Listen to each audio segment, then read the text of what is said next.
तेरे सच मंत्र तुम्हारा अमृत वाणी शीतल पुरख दृष्ट सुजानी सच हुक्म तुम्हारा तखत निवासी आए न जाए मेरा प्रभु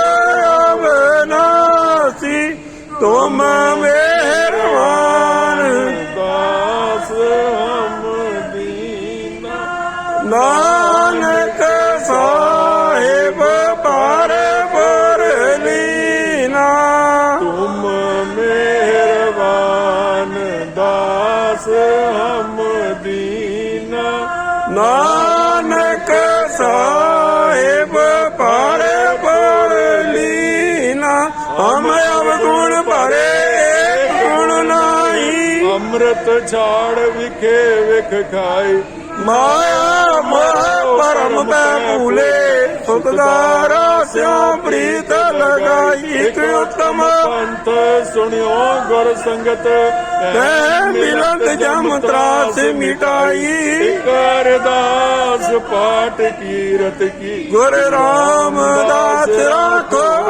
चरणाई करदास पाठ कीरत की गुरु रामदास राखो शरणाई श्री वाहे गुरु साहिब जी श्री वाहे गुरु साहिब जी श्री वाहे गुरु साहिब जी श्री वाहे गुरु साहिब जी दर्शन देख जीवा गुर तेरा पूरन करम होए प्रभु मेरा ये बिनंती सुन प्रभु मेरे देह नाम करे अपने चेहरे अपनी शरण